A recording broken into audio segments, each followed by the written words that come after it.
ভিডিওটি হোমিওপ্যাথিক চিকিৎসক বন্ধুরা যাদেরকে আমি প্রতিনিয়ত কনস্টিটিউশনাল ট্রিটমেন্ট কেমন হবে শিখিয়ে চলেছি, আর একটা কেস আমি শেখাতে চাইছি। ভদ্রলোক, বয়স 75 ইয়ার্স, আমাদের উত্তর 24 পরগনার বসিরহাটে থাকেন। ওনার সমস্যা হচ্ছে সেই বার্ধক্যজনিত সমস্যা, প্রস্রাবের গণ্ডগোল, urination difficult, can not control, flow slow, যেটা হয় বয়সকালে সবারই। পোস্টের গ্ল্যান্ডটা বড় হয়ে যায়, প্রস্রাবের ফ্লোটা আটকে যায়, আস্তে আস্তে হচ্ছে। তো এই সিমটমগুলো আছে। অনেকে স্যাভাল সেলুলোটা মাদার দিয়ে দেয়, চিমাফিলা মাদার দেয়, থুজাও আসে, কনস্টিটিউশনালি কস্টিকাম আসে। তো ওনার এই সিমটমটা কস্টিকামের একটা মেন সিমটম। যখন ব্লাডার মাসেলস উইক হয়ে যায়, আমি বারবারই বলেছি, রেকটাল মাসেলস উইক হলে এলোসো ঘটে না।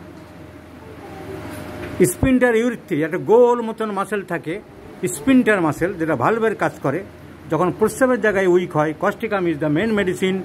যখন রেকটামের জায়গায় উইক হয়, এলো ইজ দ্য মেন মেডিসিন। তাহলে এটা একটা সিমটম পেলাম আমরা।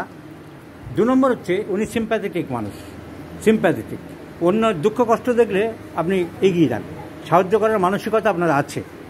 তো সিম্প্যাথেটিক ম্যান। মানে আমার আর্থিক অবস্থা, আপনার সামর্থ্য অনুযায়ী আপনি চেষ্টা করেন। একটা মানুষ, আপনার লাখ টাকা না থাকলে আপনি লাখ টাকা কোত্থেকে দেবেন? আপনার সামর্থ্যের মধ্যেই আপনি চেষ্টা করেন মানুষটার উপকার করেন। আমি কিছুটা করি। So sympathetic mind.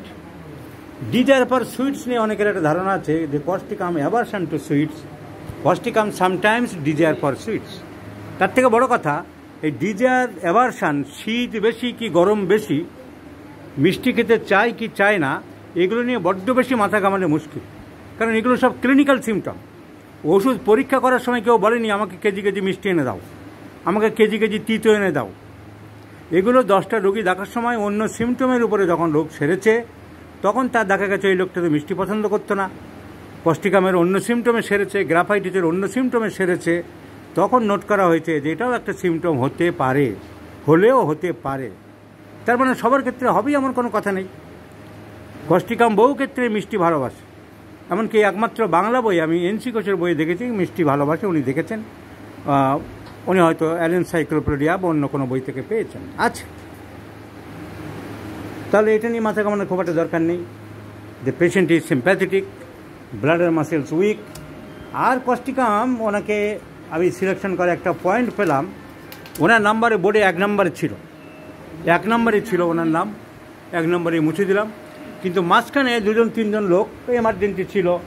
একটা লোককে আমি ভুল ভেবে ওষুধ দিলাম, ও বলেছিল আমি 9টার সময় গিয়ে লাইন লাগাচ্ছি, তারপরে এসে দেখি সামনে বসে আছে।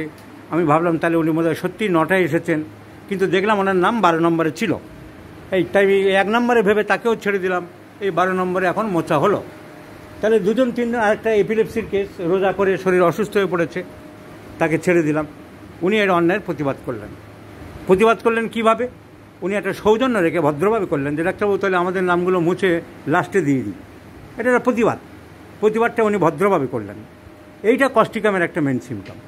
Causticum patient can not tolerate injustice. এটা ডাক্তারবাবু হচ্ছে এটা অবিচার কাজ করছে, কাজটা ঠিক হচ্ছে না। আমরা 1 নম্বরে লাইন দিয়ে বসে আছি, উনি মাঝখান থেকে 2-3 জন দেখলেন কেন? তাহলে this is a symptom of Causticum. Causticum অন্যায়ের প্রতিবাদ করে ভদ্রভাবে, সেটা উনি করেছেন। So that's why Causticum is the choice of remedy. বোঝা গেল?